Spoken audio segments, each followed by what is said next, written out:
We must kill more and more!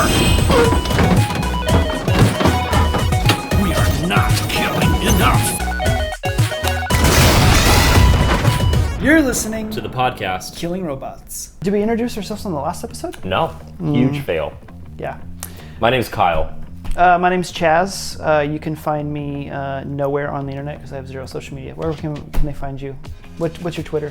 I don't have a Twitter. Yeah, that's just usually what they do on podcasts. Is when they introduce themselves, their Twitter handle comes up. Yeah, I do not. I do have a Twitter handle that I opened a long time ago, and it's called Totes McTweets. Wow. It's the most amazing Twitter handle, Totes McTweets. So that's great, bud. You proud of that? I am. I still have it. Did you ever tweet? Maybe a couple times. Cool. Yep. What are we going to be talking about today? I'm not a fan of Twitter, by the way. Me either. It's the absolute garbage can of social media. I thought to me that's Facebook, the dumpster fire of the internet. That's the dumpster fire. The Twitter is the garbage can. Oh, okay, yes. Because everything there is throwaway. Because there's nothing worth of value in the 90 or whatever, 180 characters. It's like right. Nothing of value. Snapchat is the armpit of the internet. Instagram's the face, which is, you can take it or leave it depending on who the person is. That's great. So, and yet here we are producing content for the interwebs. But we're on YouTube, which we do love. It's probably the one piece of YouTube's content great. Platform that we enjoy. A lot of ads, but yeah, dude, that one video we just watched 4 ads in a row. So annoying. And I constantly get the pop-up of do you want to go to YouTube Prime? No, I've said no 50 times already. Stop asking me. I don't want a free trial. I'm never going to go to YouTube Prime or whatever it is. So leave me alone. I wonder if YouTube will be free forever because it's well, it'll be free, but now they're trying to do that subscription model. That's what I mean. I wonder if eventually it's just you have to pay for it. Oh. No. They're trying to get in the game with Netflix and Amazon and. Yeah, but because it's owned by Google, I just think that they're having a free platform and allowing purchases it makes it so much. It's right. It's like the free-to-play game models, It's like, oh, you can play our game for free on your cell phone, but if you want to opt in, you can buy this thing. People they make millions of dollars. Right. If you want to buy more rupees. Yeah, absolutely. Power-ups. But want to level up? I know you hold the power to your levels. I know nothing about games. Hey, Rupees was good though, because I think that's from Zelda. Dude, I did play that as a kid. Yeah. The Ocarina of Time. Yeah, dude, smashing them pots. Yeah. You remember Epona song? How'd that go? No, wait, that's not Epona song. There was the one that I can't remember what Epona song is. Well, there was one that would change it from day to night. Yeah, I can't remember that one either. Here we go.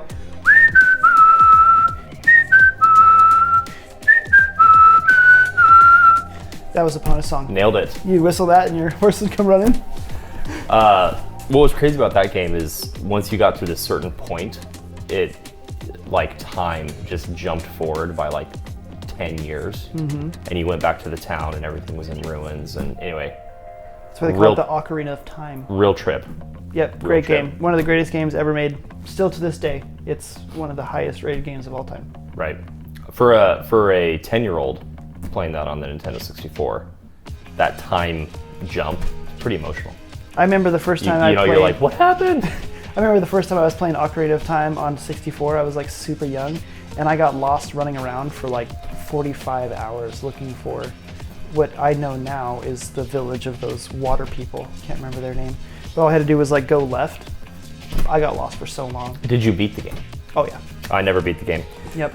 Never actually progressed ever without asking my older friend who had beat the game. Every time I'd get stuck, I'd just ask him what to do next. He'd tell me. Yeah, in the age of the internet, me and my brother used to print out, back in the day, we used to print out pages and pages and pages of strategy guides. And we'd have these super thick strategy guides and we'd walk each other through the games together. You had to print it out. Super fun. Playing on your Nintendo 64. You're oh yeah, what you do here is there's a hidden chest behind this behind this invisible wall. You gotta take this rock and you gotta throw it at a 45-degree angle, and it's gonna hit this wall. It's gonna open up. It's gonna be a chest. There's gonna be 10 rupees in it. You have to hit, you have to hit B, A, and left C all at the same time. And then what will happen is Link will do this like double flip, and it'll reveal the chest. Yep. Also, inside this printed out strategy guide, there was actually like sheet music for your Let's go. for your, what is it, an ocarina? What do you call those the things? ocarina. The ocarina. There was actually sheet music, and you could play, like I could play the Simpsons theme song. I could play all kinds of stuff by just using, because the joystick would change the pitch. I could play like the Simpsons, all kinds of stuff. It's awesome. Just crushing it. Absolutely. So, yeah. Good times. Today, we're gonna get into it. Yeah. That's enough breeze shooting for one episode. We are talking about the topic of tolerance. Yes. Is tolerance actually loving? And I I think an important thing too is to define tolerance. Like, what does actually tolerance mean? What is the definition of tolerance? Which I think is just interesting, because that's what I think has just been fundamentally lost. I think tolerance now, what it means to people is it means that you tolerate people, which means you agree with them. No matter what they're doing, you have to agree with them, and that's what tolerance means, which is just not true. The actual definition of tolerance is that even though you disagree with people, you still will tolerate them. So it actually fundamentally, the basis of tolerance, to even tolerate someone, you need to disagree with them, because you can't actually tolerate someone if you disagree, if you agree with everything they're doing. What that is, that's just I don't even know what you call that. So I think that's just where the distinction is that you can still love someone even though you disagree with their lifestyle or the decisions which you make.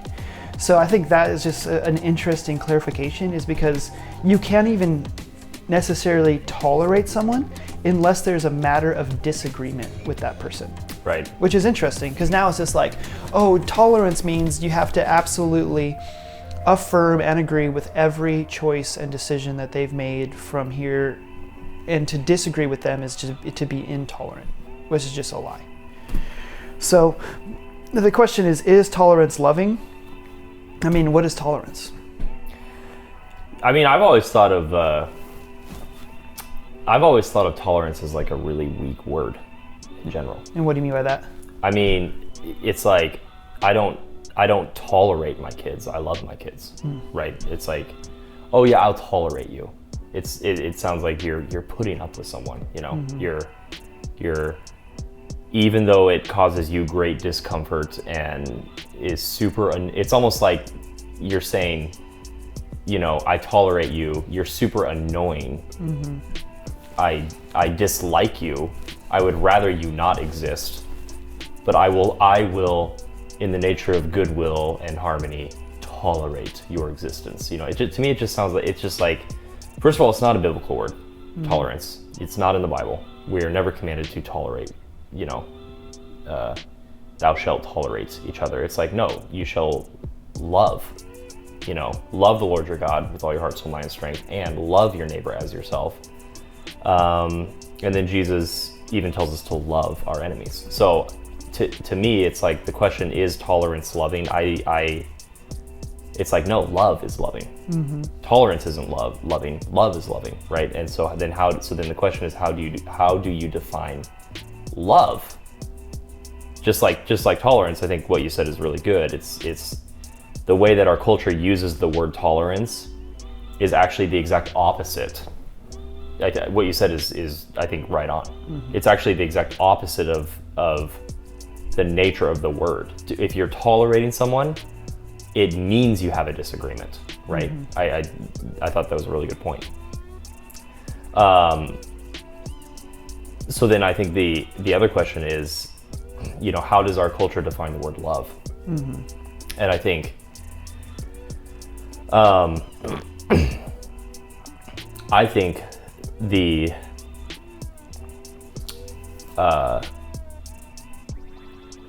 I came across this really, really amazing quote that I'll have to just paraphrase it, and I can't even remember the source. But we no longer the definition of love used to be it used to intrinsically have morality and virtue attached to it, right? So to love a person is to actively work for and to desire what is truly good for that person's overall well-being, which implies that they are walking in virtue, that they're walking in, essentially that they're walking in truth, right? So it's like, and living according to the truth. That was the, broadly accepted historically. That was the accepted definition of love, that you desire, you work for and you desire what is truly good for the other.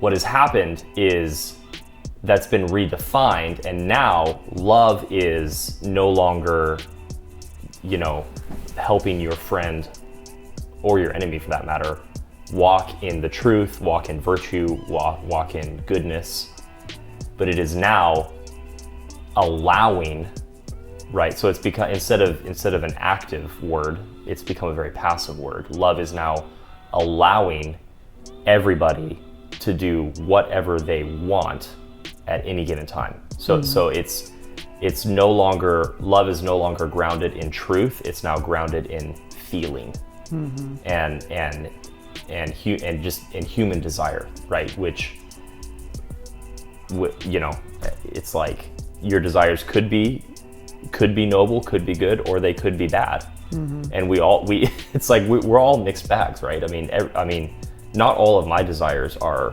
noble and true and good, right?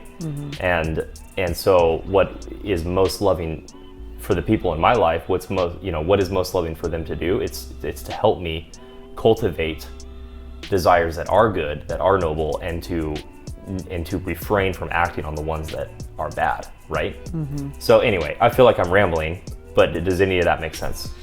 Yeah, it's great. Again, I think we're just coming down and trying to define what love is and what the culture thinks it is, and I just even want to start. I even would love to just start picking apart the world's view of love right now, even as for now, like even detached from the Christian worldview, say, right? So it's like, say we detach from the Christian worldview, because we're pretty firm. We say that to love someone, right, we need to lead them to Jesus, right? That's what we think it is. But if we detach ourselves from that and even follow that line of what is love in the worldview, and we ask the question, what is love detached from the worldview, I think that we could still break down the world's view of love. Because at the end of the day, what's loving people? Just like you were saying, and just to piggyback on what you're saying, to let them do whatever they want or to help them grow. Right? And even if you're trying to help them grow in a way that is detached from the Christian worldview, it's just really interesting, because that on the other side, where you're just loving them is let them do whatever they want, it's really interesting how fast that'll break down. Because just as you were saying, everyone is messed up. So it's like, what if someone wants to be an axe murderer? Right. Is it loving to that person to just say, absolutely, in the name of love, I want you to murder every person that your little heart could desire, because you know what? I love you, and you pursue you. Right. It breaks down. It just breaks down very rapidly. Even without going to the Bible right away. And now. And I want to make that turn eventually. Yeah. I absolutely want to make the turn. I want to make the turn of what we believe love is, right, and where we think the essence of love is. But for now, just even comparing, just even on the side of the world, just breaking that down. And sure. Just as you're saying, I think that there's plenty of pitfalls outside of the Christian worldview where this, and I don't want to make this into, this isn't right. We're not trying to make this into the gay topic. That's not what this conversation is about. This is about all kinds of things, right? Absolutely. This is about all kinds of lifestyle. This is all kinds of choices. This is all kinds of things. And unfortunately, the gay topic does come up in the Christian worldview, because that's the first thing people want to attack. They want to know, well, what's your stance on gay people? And it's like, well, that's not even what this conversation is about. This conversation is can you disagree with someone fundamentally and still love them? so that goes beyond the choice of their or sexual orientation or whatever that is. I mean, and that's often where I go is like I disagree with a ton of people, but I love everyone. Right. And I don't want to bring homosexuality to the top of the list as like, this is the worst sin that's going on in our culture. I just want to debunk that. Sin is sin, and sexual sin is sin. And if you're off, sleeping with your girlfriend and living with her before marriage, I mean, that is sexual sin. Same thing as if you're having sex with, the same sex, stuff like that. It's like there's sexual sin there.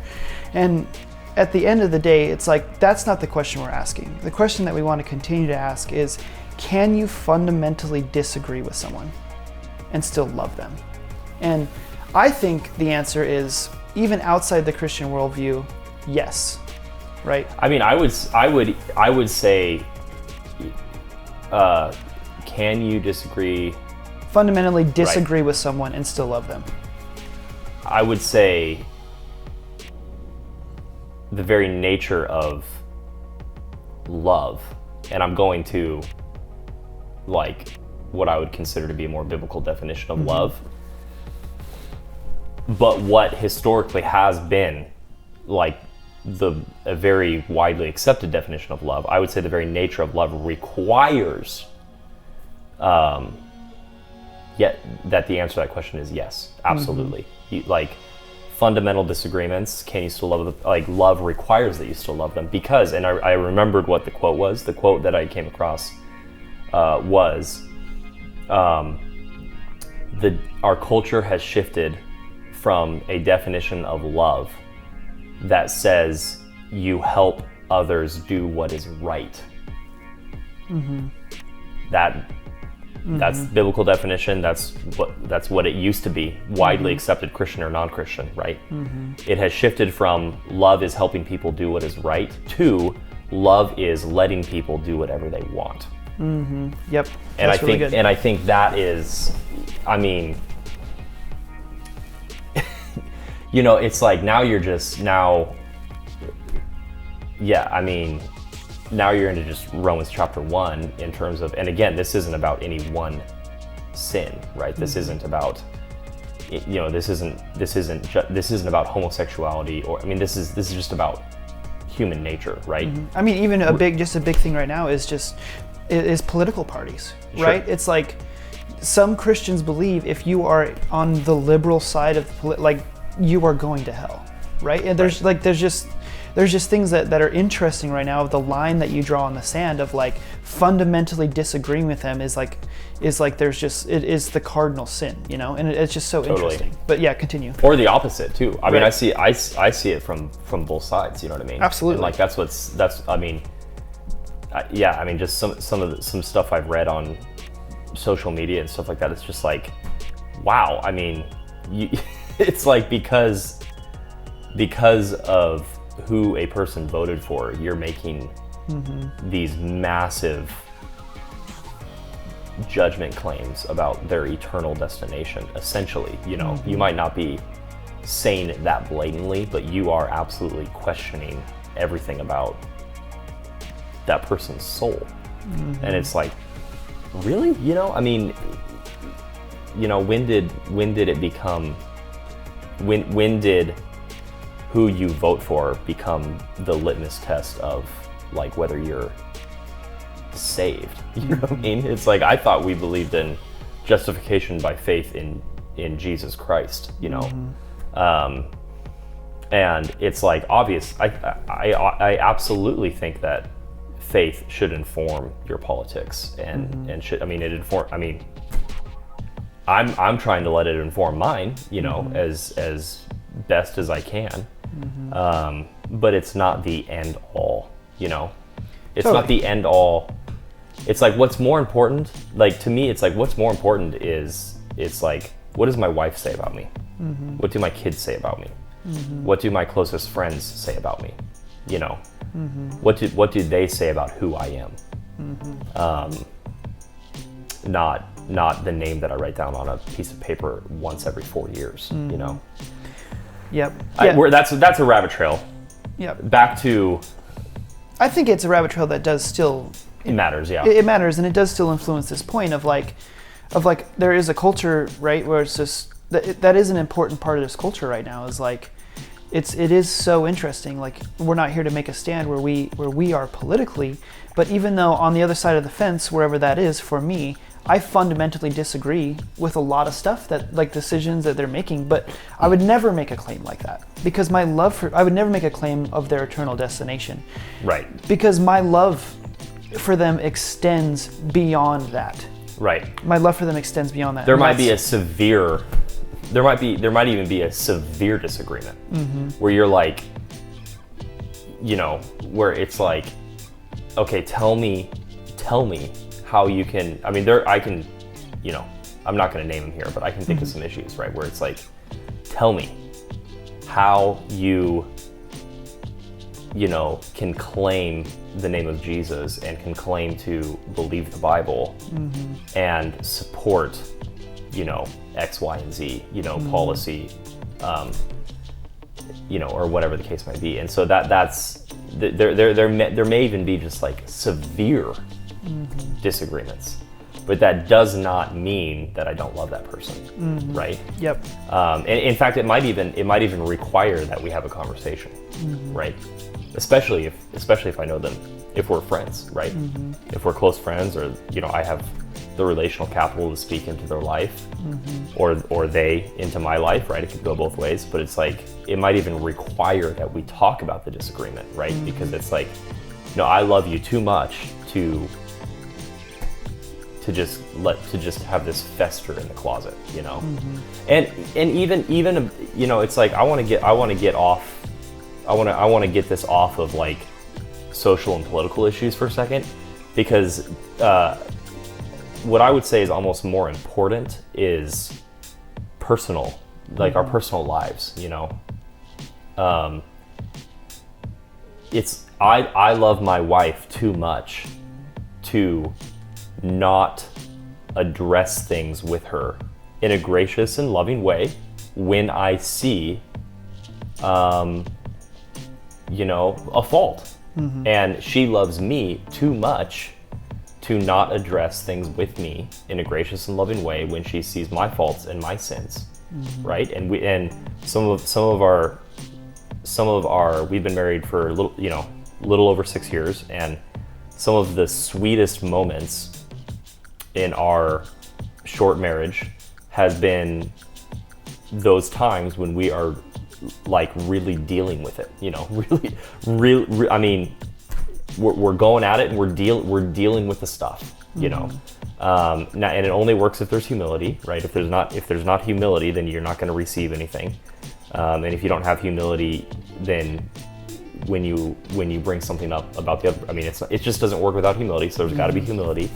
But when there is humility, I mean, our disagreements have led to some of the sweetest times in our entire marriage, because it's the refining process of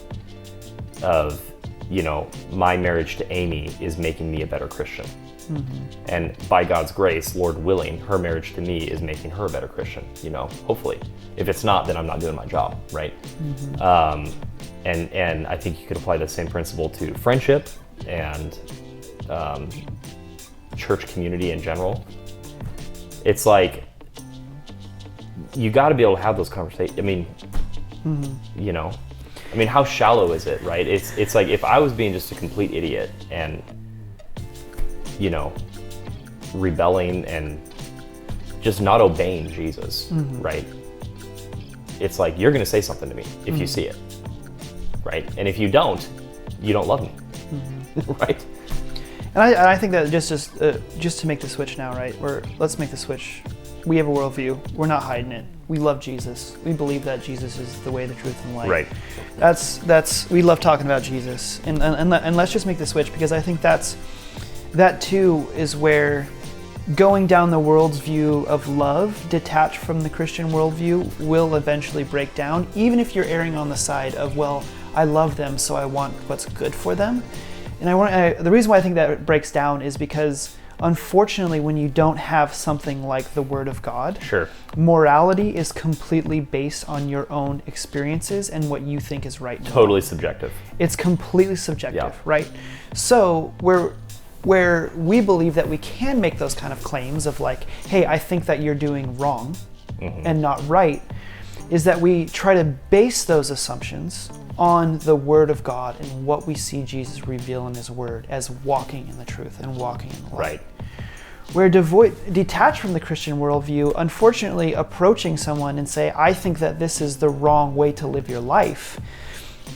It's massively subjective. What's right, what's wrong? Is getting hammered drunk wrong? I don't know.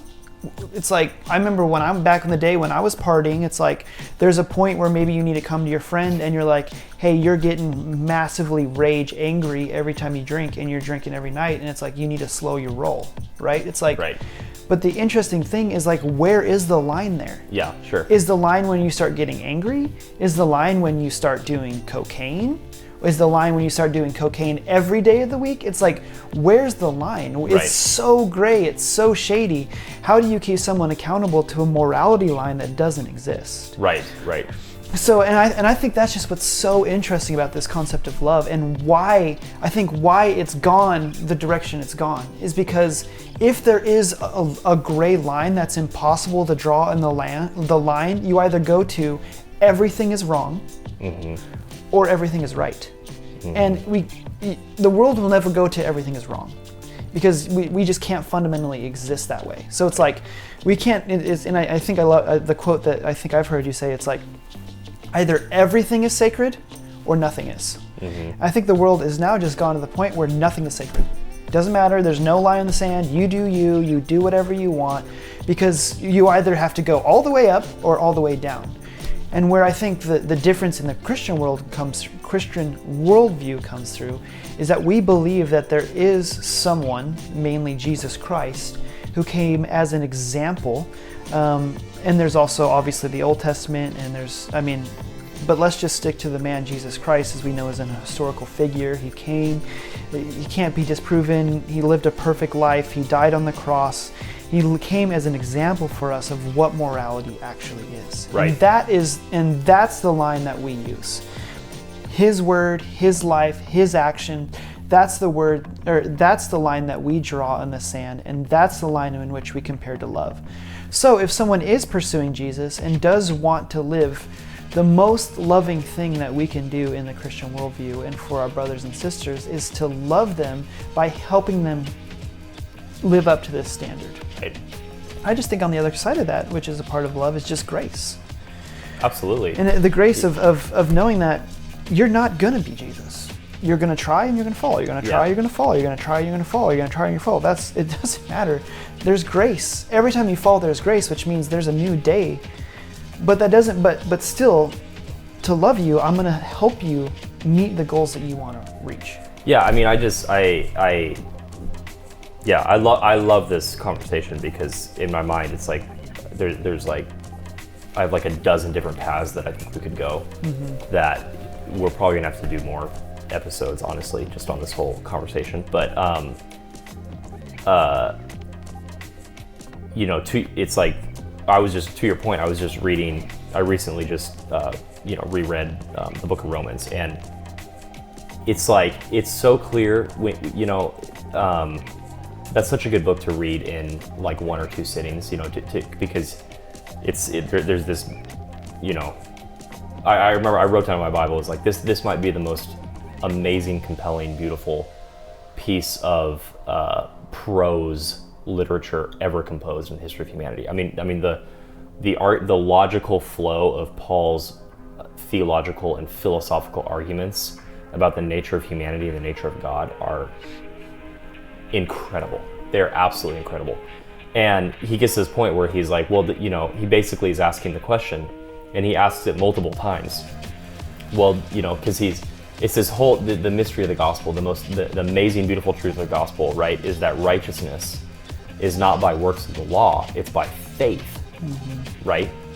In Jesus. You're not saved by your works. No one could be saved by the works except for Jesus. right? We are saved by our faith in Jesus, the only one who perfectly fulfilled the law, okay? So it's like, wow, the scandal of the gospel, right? The mystery of the gospel revealed. And so he's making this whole case for salvation by faith.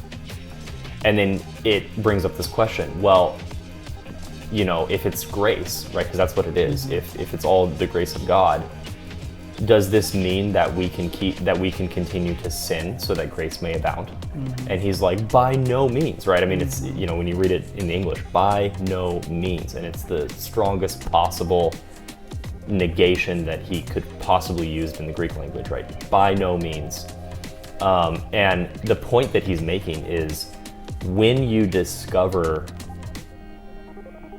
the beauty of God's grace, if you start using it as an excuse to do whatever you want, right, and to disobey, it should cause you to massively question whether or not you actually understand grace. Because it's like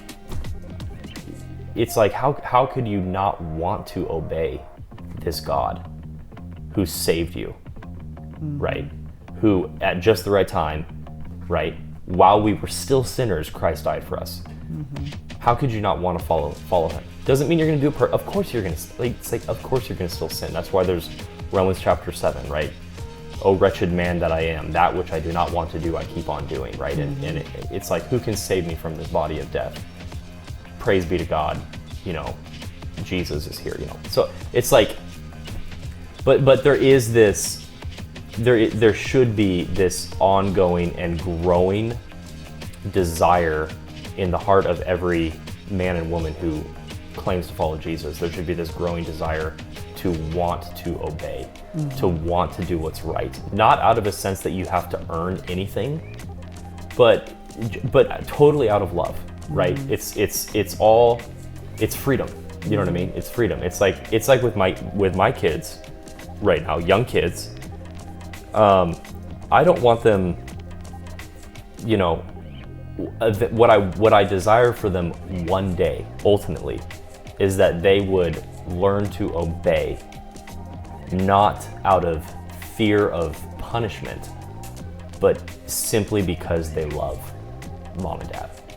And they love their siblings too, right? It's not just about mom and dad. It's like, hey, when you obey, everybody does better. It's like the most loving thing you can do for your siblings and towards us and even towards yourself, you know, and certainly towards God, the most loving thing you can do is obey. And so it's like, I want them to, and that's freedom, right? When you're obeying not out of coercion or out of this sense of religion, but the free choice of I'm walking in the truth, I'm doing what's right because I love. Because I love, right? Because I love God and I love my neighbor.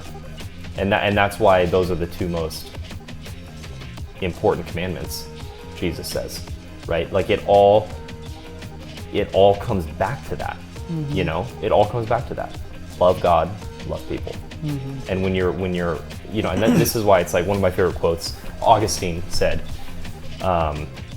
he said, and it's a really fun quote to use when, you know, if people ask about, you know, questions of vocation or what should I do with my life or how do I discover the will of God, right? Augustine said, love God and do what you want. And that is an amazingly brilliant quote, right? Now, you first hear that, it's kind of offensive, right? Love God and do what you want. Oh, I can do whatever I want. Well, do you love God, right? Because when you love God, your desires change, your wants change, and they become in line with loving God. And so when your wants and your desires are in line with and submitted to loving God, absolutely love God and do what you want. You'll be walking in the truth at that point. So anyway, the other place that I thought would be interesting, and you can respond if you like it, but I feel like what's happened is, for a long time, like even, I mean, for centuries even of human history, there existed this phenomenon called Christendom, right?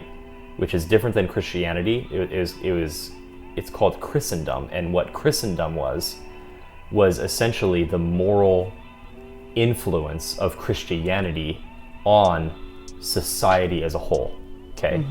So it doesn't mean that everybody's a Christian, but it did mean that the vast majority of people had some influence of Christianity in their life, whether it was through education or you know, family traditions or values, or just kind of culturally accepted norms, right?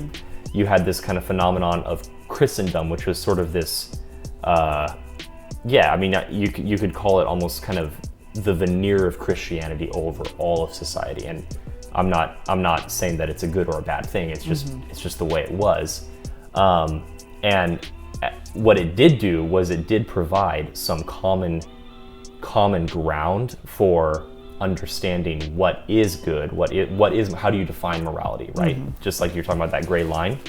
So for centuries, there wasn't really a gray line. There was a widely accepted basis of morality because of Christendom that came from the influence of Christianity that said Jesus is the way, the truth, and the life, right? And I think what happened historically, you go back a few hundred years to kind of the modern age in the Enlightenment, is what happened was humanity chipped away at the foundation of God being the ultimate authority.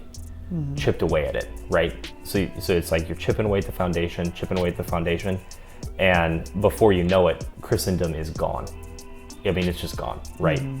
I mean, maybe in some places in the Bible Belt, you might still have, I mean, you're right, but like for the most part, Christendom just doesn't exist anymore. We absolutely live in a post-Christian world. Right.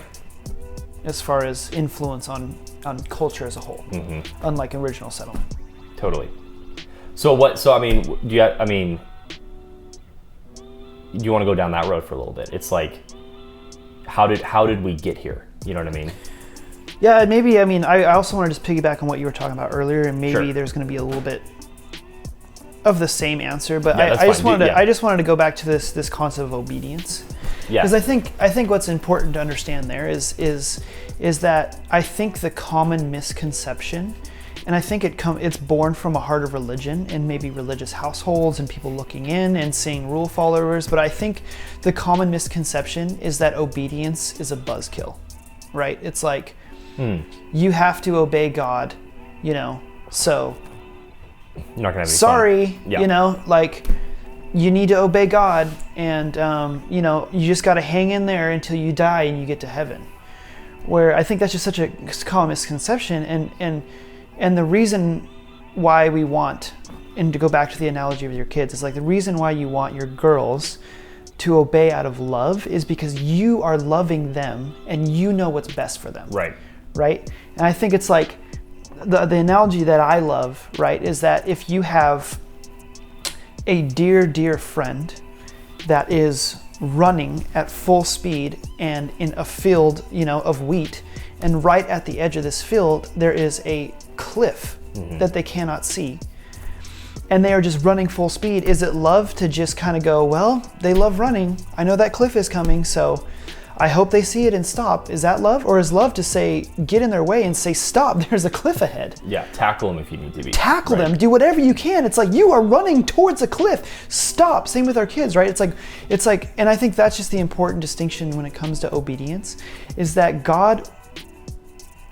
the rules that God wants us to follow is born out of a heart of love from a dad who loves his kids and wants us to flourish. He wants us to be emotionally healthy. He wants us to be blessed. And not saying that if you follow God, then everything will be great. But I can tell you right now, life is a lot easier following God than when I was trying to do my own thing. Yeah. And it just to talk about that obedience is the counter of that in the world. Everybody is following someone. Everybody is. Everybody is following some line. Everybody is looking to someone to set morality, whether it's your favorite sports player, or it's, you know, some celebrity, or it's your mom, or it's your dad, or it's like everybody is following someone. But unfortunately, most people who are following someone are following everyone else off the cliff. Right. because I mean, that is just the reality. When you're just setting your own morality and you're setting your own thing, and I think, and I just think, you know, so just now getting to this next question of like the decay of modern Christian moralism as a society. It's like, has that led us to where we are today, where it's just like, I think absolutely it is, but I also am like, maybe it's a good thing because maybe we're entering an era where you're not going to have a facade. The facade is going to be gone, right? Because it's like, especially for me, right? I didn't grow up in no Christendom. I never had Christian values. Like, I obviously probably was still on the tail end of Christian influence, but like when I was in school, they petitioned to take I pledge allegiance to the flag, United States of America, one nation under God, indivisible with liberty and justice for all. That under God was taken out. Right. You could not say that in school anymore. So I was like right on the edge of when Christian influence was just being obliterated. Right. And I think maybe that might be a good thing, because I think the conversation is another conversation. Is just like, Christian morality is not what we're talking about. Right. That's not what we're talking about.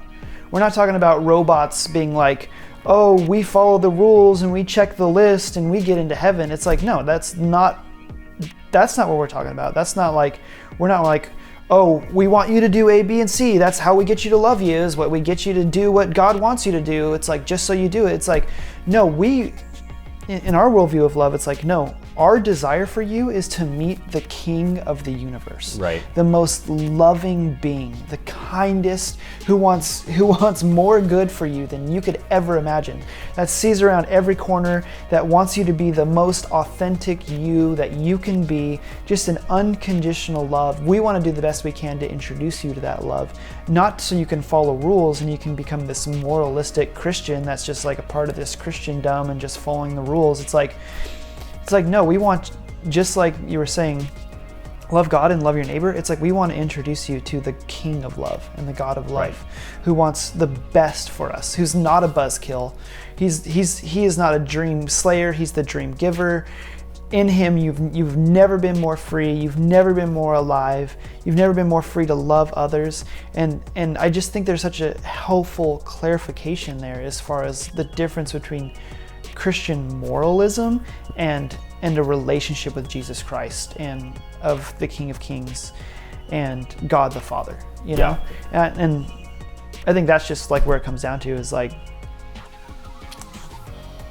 and then maybe we should just talk about that a little bit, of just like, then with all of that said, right? And I think maybe I summed it up pretty good there, but it's like, with all of that said, what is love? You know? Just like, if you could say what is love in one sentence, like, and I think I hit it on it pretty hard there, but just like to clarify and recap, like, in your view, in your concept, in your understanding, what is love? I mean, I would say, like, from the perspective of me loving someone else, loving another human being, I would say, love is doing everything you can to lead people to Jesus. Mm-hmm. I mean, like, that's just how I would like, introducing them to the King, just like you said, bringing them into the court of the King. It's like, that is how I would define it, whether you're talking about a Christian or a non-Christian. Mm-hmm. I would say, to love that person, you need to bring them to Jesus. Mm-hmm. And because I would say, ultimately, right, you could also, I think, define love as like, well, what is love? Love is glorifying God. Mm-hmm. Right? Mm-hmm. Love is like, if you're living to the glory of God, it automatically means you're gonna be loving, because you can't, ultimately, it's like, you have, like, I would say, Yeah, I mean, I would say Christianity doesn't lower the bar. Christianity raises the bar because the bar is Jesus Christ. So to try and extract love as an abstract idea apart from the man Jesus Christ, I think you're already going to lose, right? You're already one step removed from the source. So that's why I just want to say love is getting people to Jesus, because the more that you are in love with Jesus, the more you're following him, the more you're submitting to his word, the more you're walking in the power of his Holy Spirit, the more you're praying and seeking his face and desiring him, and he's not just becoming, he's becoming the desire of your heart, right? It's like now you're as close to the source of true love as you possibly can be, because love is not just an idea. Love is defined by the person Jesus Christ. So I mean, I'm not trying to sound too like ethereal or mystical here, but it's just like that's where I go, right? That's where I go. 1 John says pretty clearly, God is love, right? God is love. Love is not God, right? Because that's putting the idea, that's putting the philosophy above, right? That's putting love on the throne. No, God is on the throne. The good news is not only is God God, God is also love. That's really good news. And so I just want to define love as close to Jesus as possible, if that makes sense. Yeah, and then just to end, I think we're about reached our time limit, but just to end, I just want to say, if you are on the outside looking in, if you have felt judged or hated, or you felt like the Christianity is just a place full of judgy people that hate gay people and hate liberals, and is just absolute killjoy. It's just like that is not Christianity. Right. Jesus came for the sick. Jesus loves, and my love and our love and the extension of people that actually know and love Jesus, there is no condemnation here. Right. There is no judging on your lifestyle. There is no judging where you came from. You can come as you are. You can meet Jesus just where you're at. Hopefully you could meet and interact with people actually following Jesus. And like that might be a great conversation of just like the difference between religion and love. But just knowing that like Jesus is the most loving, kind, patient, caring, unjudgmental person that ever walked the face of the earth, and you can meet him, and hopefully just this conversation has helped to just like clear it up a little bit of like there's just a big difference between religion and relationship, and we pursue relationship and love. So no matter your background or where you're coming from. So. Absolutely. And I think at the end of it's like a real relationship with Jesus Christ will absolutely change the way you live. 100%. And so it's like, one of the things we're going to start saying at the Stitch is that the Stitch is a place where you can belong before you believe, and where you can believe before you behave. But eventually it gets to your behavior. But it's not a coercion, it's a transformation, right? That's why, the Bible says don't be conformed to, right? The world wants you to conform, right? If you want religion, the world has plenty of it. Do not be conformed to the pattern of this world, be transformed by the renewing of your mind. And so I think the amazing thing about Jesus is when you really meet him and you have a real relationship with him, you will find that he accepts you, that when you put your faith in him, he not only accepts you, he approves of you, because his righteousness becomes yours. And then that relationship of grace and love will give you the desire to walk in the truth, to want to walk in the truth. And Christianity, real Christianity, will never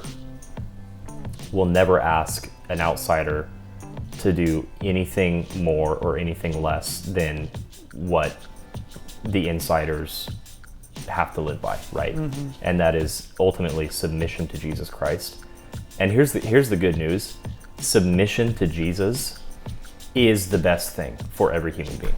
It is the best thing. So it's like, I mean, we hit on it a little bit earlier, but it's like, this would be a really interesting entire episode, I think. The question of, does obeying God make your life better? And my answer, I mean, just to end here, my answer to that question is an unequivocal 100%. Absolutely. Yes, it does. Yep. In the here and the not yet. Absolutely. And I don't define better as easier. Yeah. Right. I don't define better as comfy or cush, just better. So that even when life does suck, it's still better, right? Yeah. Because you're submitted to Jesus, and I believe, I believe beyond the shadow of a doubt that Jesus wants more good for my life than I want for my life, and so I'm putting all my chips in with him, and it is absolutely an imperfect journey of falling on my face and tripping and messing up and sinning and rebelling, and then it's like the kindness of God just wins me back every time though. Because it's like, oh, you still love me even after that? Okay, well, I'll keep following you. Yeah. Well, Great. I think that wraps it up. I already have ideas of tons of other episodes I think we can do off this conversation. Totally. So this has been Killing Robots episode 2. You guys can find us on Instagram at _Stitch_Washington. Same name on our YouTube channel. We're also going to start posting these podcasts to Spotify, and look for them on Mondays. And we're working on a website for the Stitch. Working on a website. So, give us a like, hit the little notification button on YouTube, because their algorithms are basically killing everything. So if you want to actually get our videos every time we post, make sure to hit the little bell icon and give us a subscribe. So, see you guys. Peace.